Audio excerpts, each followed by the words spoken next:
പ്രതികൂലങ്ങളിലൂടെയും പ്രതിസന്ധികളിലൂടെയും പ്രശ്നങ്ങളിലൂടെയും ഒരു ദൈവ പൈതൽ കടന്നു പോകുമ്പോൾ മറ്റെവിടെയും ആശ്രയം തേടാതെ താൻ സേവിക്കുന്ന, താൻ വിശ്വസിക്കുന്ന ദൈവത്തിൽ അടിയുറച്ച് നിൽക്കുന്ന ഒരു ദൈവ പൈതലിൻ്റെ ജീവിതത്തിൽ ഒരിക്കലും മോശമായിട്ടുള്ളത് ആ ദൈവം കൈമാറത്തില്ല. ഏറ്റവും ബെസ്റ്റായിട്ടുള്ളതേ കൈമാറത്തുള്ളൂ.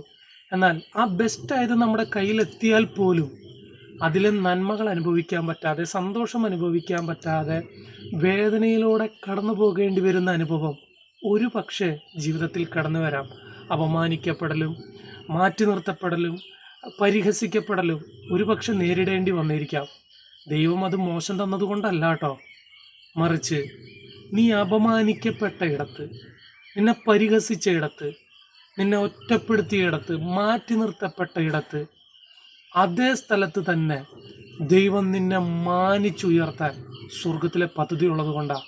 എന്നെ കേട്ടുകൊണ്ടിരിക്കുന്ന പ്രിയ ദൈവവേദലേ, മറ്റാരോടും അല്ലാട്ടോ, നിന്നോടാ ഈ ദൂത്. നീ ഒത്തിരി അപമാനിക്കപ്പെട്ടല്ലേ, ഒത്തിരി വേദനിച്ചല്ലേ, ദൈവം നൽകിയതാണെന്ന് ഉറപ്പുണ്ടായിട്ടും അതിലെ സന്തോഷം അനുഭവിക്കാൻ പറ്റാതെ കരഞ്ഞല്ലേ. നിന്നോട് ദൈവാത്മാവ് പറയാ, അപമാനിക്കപ്പെട്ട ഇടത്ത് തന്നെ ദൈവം നിന്നെ മാനിക്കും. കാത്തിരിക്കുക, അത്ഭുതങ്ങൾ ജീവിതത്തിൽ സംഭവിക്കാൻ പോകുക. God bless you. ആമേൻ.